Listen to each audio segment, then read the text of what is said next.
Welcome to part 7 of our series on the parts of speech, and in part 7 today we'll be looking at the job of the preposition.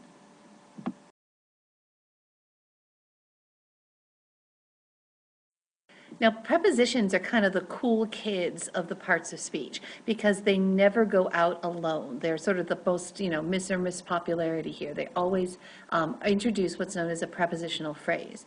A preposition's job in language is usually to show location or the relationship of other parts of the sentence. And if you actually look at the word, it has the word, this idea of a preposition to show you where something happens. One old phrase that often helps identify a preposition is to think about it as a mouse and all the different places that a mouse could go. So anywhere a mouse could go, a preposition you would know. And think about it, a mouse can go under the bed, around the corner, over something, through, beyond, between. All the different things that a mouse could do will give you a definition of a preposition.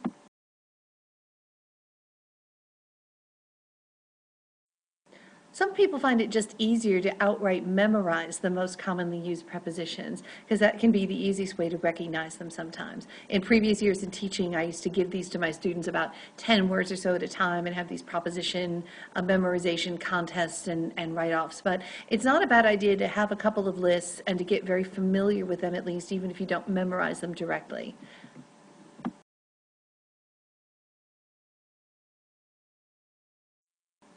So what do we mean by this concept of a prepositional phrase? Well, if a preposition is a word that's going to help show relationship, you want to think of them as the party animals. Again, they're the Mr. and Miss Popularity. They never go out alone. They always introduce a prepositional phrase. And a prepositional phrase is the preposition itself plus its noun, or the word acting as a noun like a pronoun or a gerund.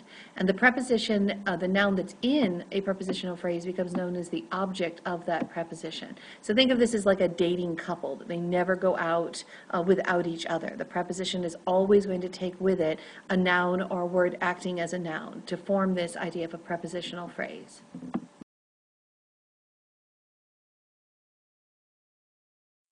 So this noun and preposition form this really tight, close group called the prepositional phrase, and nothing else goes in a prepositional phrase. Well, okay, almost nothing else. Sometimes the prepositional phrase will have a modifier in it that tells you something more about the object of that preposition. So for example, we drove to my sweet old grandmother's house. You have a preposition to, and it always takes with it its object, in this case, which would be house. So to the house here. And the only thing that comes in between it are all of the rest of these are adjectives that tell you about what kind of house it was. It was a possessive, my house, and the house that belonged to my sweet old grandmother. So all of these things describe house, but together, to my sweet old grandmother's house forms this prepositional phrase. That's this tight-knit group that nothing else goes in between. So a prepositional phrase is going to be the preposition plus the object of the preposition, and then possibly something to kind of modify it.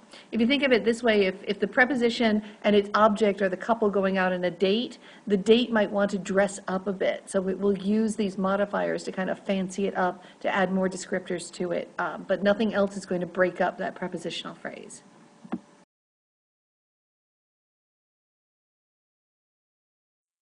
So if a prepositional phrase consists of the preposition itself, the object of the preposition, and possibly some modifiers, you will never find the subject of a sentence or the verb of a sentence within the prepositional phrase.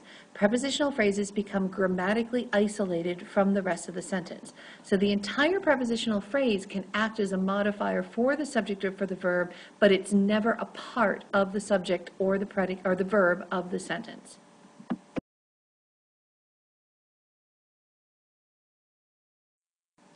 So let's say, for example, that we wanted to find the subject of this sentence. The forgotten pizza in the back of the fridge under the old tuna fish sandwich is covered with green mold. So if you're looking for the subject of the sentence, the first thing that you want to do is get rid of all the prepositional phrases, because you know that the subject of the sentence is never going to be in a prepositional phrase. So if we start breaking this down, we look at in the back of the fridge under the old tuna fish sandwich, covered with green mold. you find that the only thing left is the forgotten pizza is covered. And it makes it very simple to find pizza here as the subject of the sentence and is covered as your verb. So to find the subject of any sentence, one of the easiest things to do is to first get rid of all your prepositional phrases, because remember, they're not going to be related grammatically to the rest of your sentence.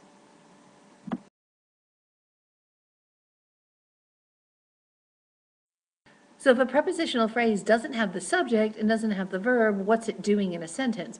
Well, altogether, that phrase acts as an adjective or as an adverb, and we call that an adjectival or an adverbial clause. And they're used to modify or give you more information or description about the subject, object, or the verb. Here's some examples. I read the note from Beverly.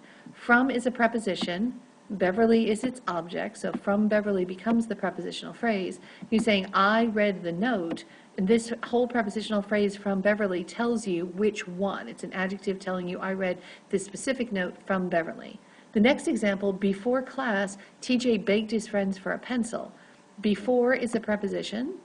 It's noun, or the object of the preposition is before class, and this tells you when did this begging for a pencil happen. So it answers the question when. So this whole phrase acts as an adverb.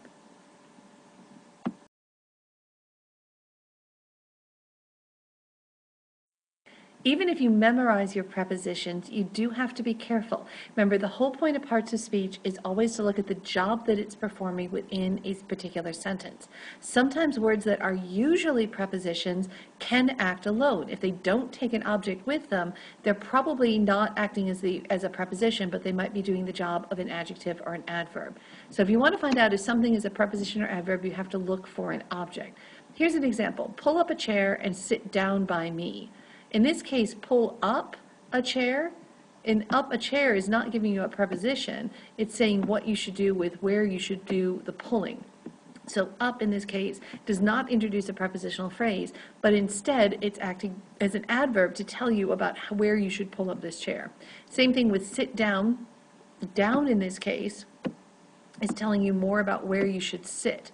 And you do have a preposition introduced here with by and me. Here you have the object of the preposition. It's a pronoun here instead of a noun. So pull up a chair and sit down by me. The only preposition in here is actually the word by, because it's the only one that has an object of a preposition. The other ones are doing the jobs of an adverb, and they do not have an object that goes with them.